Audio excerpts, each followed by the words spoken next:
Bienvenue à tous. Aujourd'hui, nous allons plonger dans une affaire qui a secoué l'Europe. L'affaire Patria.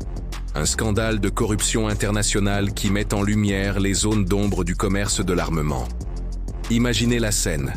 Nous sommes au début des années 2000 et la Slovénie, jeune membre de l'OTAN, cherche à moderniser son armée. Entre en scène Patria, un fleuron de l'industrie finlandaise spécialisée dans les véhicules blindés. Une opportunité en or. Un contrat de 278 millions d'euros pour la fourniture de 135 véhicules blindés à 8 roues. Mais derrière cette transaction apparemment ordinaire se cache une histoire bien plus complexe. Les enquêteurs ont découvert un réseau sophistiqué de paiements suspects, impliquant des intermédiaires autrichiens et des officiels slovènes. Les accusations sont graves. Des pots de vin auraient été versés pour influencer l'attribution du contrat. Ce qui rend cette affaire particulièrement fascinante, c'est son caractère transnational. 3 pays, 3 systèmes juridiques différents, et des verdicts qui ne concordent pas toujours. En Finlande, les dirigeants de Patria ont été acquittés. En Autriche, certains intermédiaires ont été condamnés, tandis que d'autres ont vu leurs charges annulées.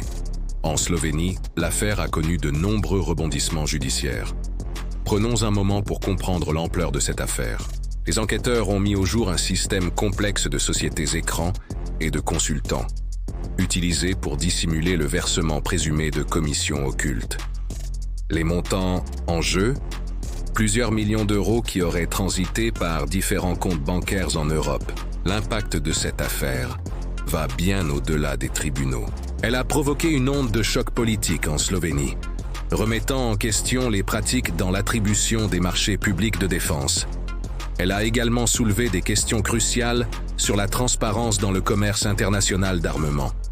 Cette affaire nous montre aussi la complexité de la lutte contre la corruption internationale.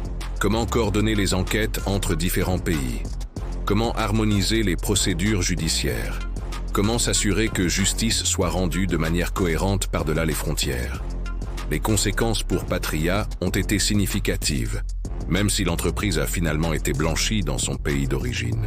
Sa réputation a été entachée, et l'affaire a conduit à un renforcement des procédures de conformité dans l'industrie de la défense. Mais au-delà des aspects juridiques, cette affaire nous interpelle sur l'éthique dans les affaires internationales. Comment garantir l'intégrité dans des marchés aussi sensibles que celui de l'armement? Comment prévenir la corruption tout en permettant une concurrence équitable? L'affaire Patria a également mis en lumière le rôle crucial des médias et des lanceurs d'alerte.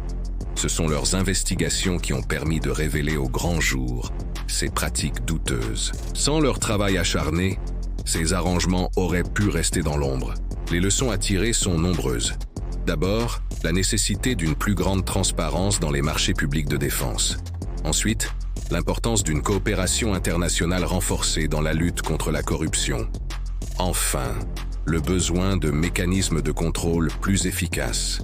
Cette affaire nous rappelle que la corruption n'est pas une fatalité. Des progrès significatifs ont été réalisés depuis, avec le renforcement des législations anticorruption et la mise en place de procédures plus strictes dans les entreprises.